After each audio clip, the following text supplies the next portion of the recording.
Let's talk about it with Ross Marchand from Young Voices, up late with me on the Final Five. Welcome back to the show, Ross. Thanks. Great to be back. Okay, so just break this down, because I think a lot of people, you think you have an election and that's it. This is not the first election in Israel this year. They already voted. They had to vote again. Why does that happen? Choice of phrase is oy vey, for sure. I mean, it's unprecedented. Think about it this way. If an American populace had to deal with a Trump-Hillary rematch within 5 months of the November 2016 elections, it is absolutely insane, but it's a feature and a bug at the same time of Israeli parliamentary politics. So incumbent Binyamin Netanyahu, he's actually the longest-serving Israeli prime minister.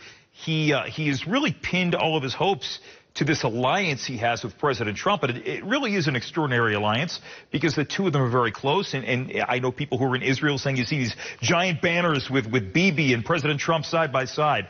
He was not able to get the support needed, but the problem was his opponent was not able to either. So that's where the stalemate is. So what's the next step? Right, so now you have this weird sort of loggerhead where the two candidates, will they talk to each other, will they not talk to each other, and no one really knows. But it's all about getting enough sort of political clout and influence to be able to get permission from the Israeli president, not the same sort of role as the American president, more of a figurehead. But the Israeli president has a very important role to give a blessing to either Netanyahu or Gantz's challenger to form a government. So either candidate will have to make the case to the president that, hey, I could form a parliament and I could govern. And that is a huge case to make. And the Israeli populace is watching, and they are looking on. Over the last couple of years in the Trump presidency, the president has been very quick to point out that Israel is our closest ally. He moved the embassy to Jerusalem from Tel Aviv.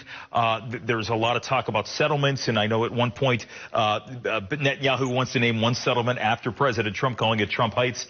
In fact, we're looking at some of the ceremonies there. I mean, this is really an extraordinary relationship, and it's a much different dynamic during this presidency than we saw with Netanyahu and President Obama.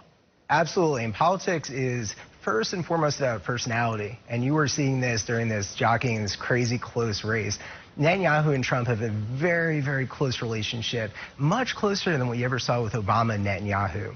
And it's going to be a challenge, I think, if Gantz, the other guy, gets it. And Trump is going to have a constructive working relationship with this guy who is a lot more straight-laced than Netanyahu is. Netanyahu and Trump are a lock in terms of personality. So we'll have to see how this plays out. I thought one of the most fascinating parallels to U.S. politics we've seen over the last couple of days is that when the prime minister, when Mr. Netanyahu was on stage a couple of nights ago, he liked to cite the media. Kind of blame the media a little bit for what he believed were dishonest stories about him. So where does this happen? I mean, is it conceivable they would have another election moving forward, or do they really have no choice but to come together and make up their minds on something?